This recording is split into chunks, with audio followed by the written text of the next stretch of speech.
we can wait till part 3 there. There's no part 3 for There's this no story. part The story ends at part 2.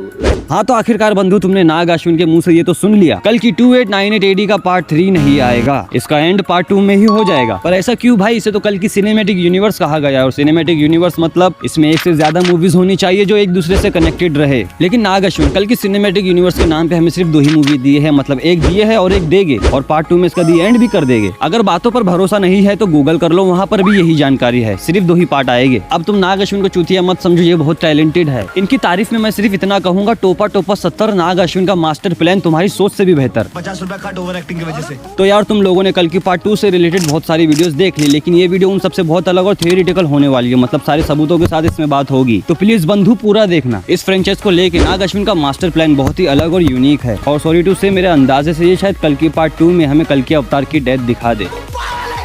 अरे मेरे को गाली देने से कोनो फायदा नहीं होगा, इसकी पॉसिबिलिटी है। अब तुम लोग कहोगे कल की 2898 AD की और भी मूवीज आएगी, बाकी चिरंजीवी पर और कल की अवतार के बड़े होने पर। काश ऐसा होता, लेकिन ऐसा नहीं होगा। ये इंटरव्यू इनका झूठा नहीं था, ना ही ये स्क्रिप्टेड बातें थी। और चलो मान लो ये झूठ बोल रहे थे, लेकिन अगर ऐसा होता तो ये इंटरव्यू में नहीं तो फिर कहीं ना कहीं पे हमें ये हिंट जरूर देते थे कि इसकी बाकी मूवीज भी आएगी, पर इन्होंने ऐसा कुछ नहीं किया। अरे कहना क्या चाहते हो? मैं बस ये कहना चाहता हूँ, हम जिसे हीरो समझ रहे थे, आई मीन कल की अवतार, वो इसमें असली हीरो है ही नहीं। अगर नहीं समझ में आया तो कोई बात नहीं, इस बात का सबूत ये है, heroes are not born, they rise. ये नाग अश्विन का कोई मजाक नहीं था, और ना ही इसे फालतू में रिलीज किया गया हो। इस पोस्टर को देखा, इंटरव्यू की ये सारी बातें सुनी, उसके बाद मैंने बहुत ज्यादा रिसर्च किया, फिर ये जानकारी सामने आई जो थोड़ी देर पहले मैंने तुम्हें बताई। और सिर्फ यही 2 कारण नहीं है इस वीडियो को बनाने का, इन दोनों के अलावा एक और कारण है। चलो तुम बताओ, क्या कर्ण के पुनर्जन्म को लेके किसी भी पुराण में कोई भी रेफरेंस है? पता नहीं, मेरे ख्याल से तो नहीं है, लेकिन नाग अश्विन ने कर्ण का पुनर्जन्म इस मूवी में करवा दिया। अब ये बताओ, इसके पार्ट 2 में कल के अवतार के जन्म लेने के बाद क्या कल के अवतार को बड़े होने में समय नहीं लगेगा? क्या बिल्कुल लगेगा। तो फिर ये इसका एंड पार्ट 2 में कैसे करेंगे? तो देखो, इसकी 2 ही पॉसिबिलिटीज है, एक सिनेमैटिक यूनिवर्स को पूरा करती है और दूसरी इसका दी एंड करती है। पहला, जैसे बुज्जी और भैरवा का एनिमेटेड एपिसोड दिखाया गया था, उसी तरह से बाकी चिरंजीवी पर और कल की अवतार पर ऐसे ही एनिमेटेड एपिसोड बना के दिखा सकते हैं, और इस तरह से ये सिनेमैटिक यूनिवर्स पूरा हो जाएगा। पर ये लोग ऐसा नहीं करेंगे। लेकिन जो दूसरी पॉसिबिलिटी है, ये है परफेक्ट पॉसिबिलिटी। पार्ट 2 में हो सकता है कि यास्किन कल के अवतार से सीरम निकालने में कामयाब हो जाए, या फिर सुमति को मार दे, जो ये अवश्य करेगा, क्योंकि ये बिल्कुल नहीं चाहता कि कल के अवतार का जन्म हो,